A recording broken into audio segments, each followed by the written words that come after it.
जब सत्यभामा को हुआ रूप का घमंड। श्री कृष्ण भगवान द्वारका में रानी सत्यभामा के साथ सिंहासन पर विराजमान थे। निकट ही गरुड़ और सुदर्शन चक्र भी बैठे हुए थे। तीनों के चेहरे पर दिव्य तेज झलक रहा था। बातों ही बातों में रानी सत्यभामा ने श्री कृष्ण से पूछा कि हे प्रभु, आपने त्रेता युग में राम के रूप में अवतार लिया था। सीता आपकी पत्नी थी, क्या वे मुझसे भी ज़्यादा सुंदर थी? द्वारकाधीश समझ गए कि सत्यभामा को अपने रूप का अभिमान हो गया है।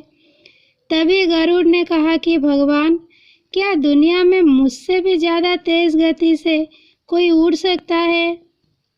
इधर सुदर्शन चक्र से भी रहा नहीं गया और वे भी कह उठे कि भगवान, मैंने बड़े बड़े योद्धा में आपको विजय श्री दिलवाई है, क्या संसार में मुझसे भी शक्तिशाली कोई है?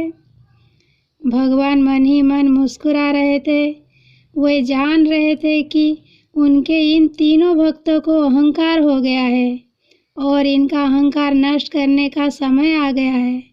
ऐसा सोचकर उन्होंने गरुड़ से कहा कि हे गरुड़, तुम हनुमान के पास जाओ और कहना कि भगवान श्री राम माता सीता के साथ उनकी प्रतीक्षा कर रहे हैं। गरुड़ भगवान की आज्ञा लेकर हनुमान को लाने चले गए। इधर श्री कृष्ण ने सत्यभामा से कहा कि देवी, आप सीता के रूप में तैयार हो जाए और स्वयं द्वारकाधीश ने राम का रूप धारण कर लिया।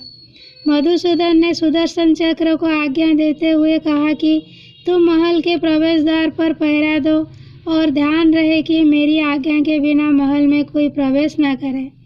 भगवान की आज्ञा पाकर चक्र महल के प्रवेश द्वार पर तैनात हो गए। गरुड़ ने हनुमान के पास पहुंचकर कहा कि हे वानर श्रेष्ठ, भगवान राम माता सीता के साथ द्वारका में आपसे मिलने के लिए प्रतीक्षा कर रहे हैं। आप मेरे साथ चले, मैं आपको अपनी पीठ पर बैठाकर शीघ्र ही वहां ले जाऊंगा। हनुमान ने विनयपूर्वक गरुड़ से कहा, आप चलिए, मैं आता हूँ। गरुड़ ने सोचा, पता नहीं ये बूढ़ा वानर कब पहुँचेगा। खैर, मैं भगवान के पास चलता हूँ।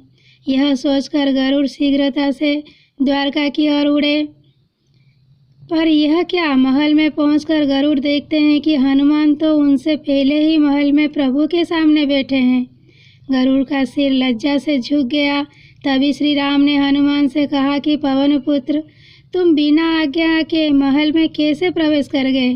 क्या तुम्हें किसी ने प्रवेश द्वार पर रोका नहीं? हनुमान ने हाथ जोड़ते हुए सिर झुकाकर अपने मुंह से सुदर्शन चक्र को निकालकर प्रभु के सामने रख दिया। हनुमान ने कहा कि प्रभु, आपसे मिलने में मुझे इस चक्र ने रोका था, इसीलिए इसे मुंह में रख मैं आपसे मिलने आ गया, मुझे क्षमा करें। भगवान मन ही मन मुस्कुराने लगे। हनुमान ने हाथ जोड़ते हुए श्री राम से प्रश्न किया, हे प्रभु, आज आपने माता सीता के स्थान पर किसी दासी को इतना सम्मान दे दिया कि वह आपके साथ सिंहासन पर विराजमान है। अब रानी सत्यभामा का अहंकार भंग होने की बारी थी। उन्हें सुंदरता का अहंकार था जो पल भर में चूर हो गया था। रानी सत्यभामा, सुदर्शन चक्र व गरुड़ जी तीनों का गर्भ चूर चूर हो गया था। वे भगवान की लीला समझ रहे थे। तीनों की आंखों से आंसू बहने लगे और वे भगवान के चरणों में झुक गए। अद्भुत लीला है प्रभु की।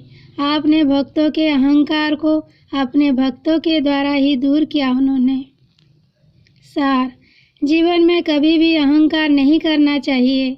जरूरी नहीं है कि आज जो आपके पास है वह कल भी होगा। अपने अंदर जरा सा भी अगर अहंकार आने लगे तो स्वयं ठाकुर जी हमसे दूर हो जाते हैं। ठाकुर जी को निस्वार्थ भक्तों की ही जरूरत है, अहंकारी की नहीं।